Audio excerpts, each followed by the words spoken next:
Tenali bar association ఆధ్వర్యంలో న్యాయవాదులు court విధులను బహిష్కరించారు.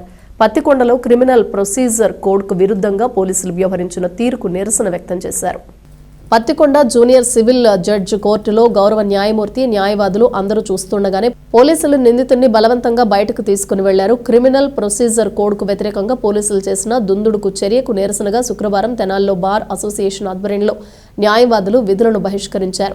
కోర్టు భవన సముదాయం ఎదుట తమ నిరసనను తెలియజేశారు. కార్యక్రమంలో బార్ అసోసియేషన్ అధ్యక్షుడు బేతాళ ప్రభాకర్, ప్రధాన కార్యదర్శి హరిదాసు గౌరీశంకర్, ఉపాధ్యక్షుడు అన్నం పిన్నారావు, సీనియర్ న్యాయవాదులు తాడిపోయిన శ్రీనివాసరావు, మద్ది మల్లికార్జునరావు, గ్రంథ జయరామకృష్ణ, రవిరాజు, పరిపూర్ణారెడ్డి, రామకృష్ణ, అబ్రహాం లింకన్, గోపీనాథ్, మధిర సురేష్, హరీష్, అబ్దుల్ రెహమాన్ తదితరులు పాల్గొన్నారు.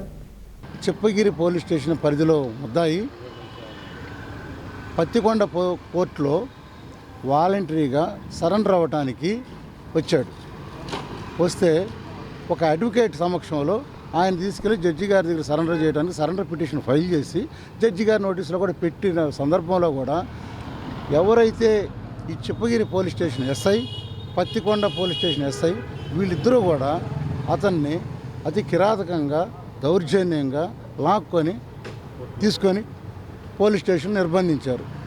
అసలు ఏం జరుగుతుంది ఇక్కడ? ఈ ప్రభుత్వాలు కానీ ఈ కోర్టులు కానీ ఏం జరుగుతున్నాయి అంటే పోలీసులు అణిచివేతకు గురి చేయడానికి, ప్రజల్ని భయభ్రాంతులకు గురి చేయడానికి ఈ విధమైన కార్యక్రమాలు చేస్తున్నారు. వాస్తవంగా ఒక సామాన్య పౌరుడు రాజ్యాంగానికి కట్టుబడి రాజ్యాంగ హక్కులను కాపాడుకునే విధంలో సరెండర్ అవడం అనేది ఒక హక్కు.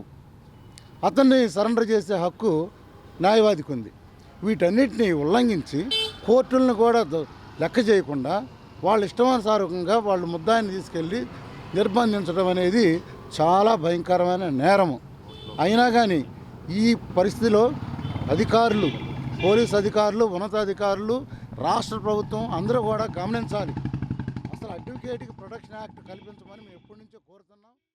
డాక్టర్ బిఆర్ అంబేద్కర్ గారు రచించినటువంటి రాజ్యాంగంలో ప్రతి వ్యక్తికి భద్రత, ఉద్యోగులు చేయాల్సినటువంటి వారి బాధ్యతలు, వారి విధులు అన్నిటిని కూడా ఆయన నిర్వచించడం జరిగింది. మరి మొన్న పత్తికొండ టౌన్లో జరిగినటువంటి సంఘటన చాలా బాధాకరమైనటువంటిది. న్యాయవాది ఆయనకున్నటువంటి హక్కు ప్రకారం ఒక వ్యక్తిని తీసుకొని వెళ్ళి కోర్టులో హాజరుపడటానికి వెళితే ఆ వ్యక్తి వాలంటరీగా సరెండర్ అవ్వడానికి నేరస్తులు అవునా కాదా అని తర్వాత నిర్ణయించడం జరిగింది. మరి అన్ని హక్కులు మరి కల్పించినప్పటికి కూడా ఈ పోలీస్ యంత్రాంగం అతన్ని హ్యాండెడ్గా తీసుకొని వెళ్ళిపోయి కోర్టు ప్రెమిసెస్ నుంచి బలవంతంగా లాక్కెళ్ళిపోవటం జరిగితే అప్పుడు అక్కడ సంబంధిత న్యాయవాది వెళ్ళి ఇది మంచి పద్ధతి కాదు అని అన్నప్పుడు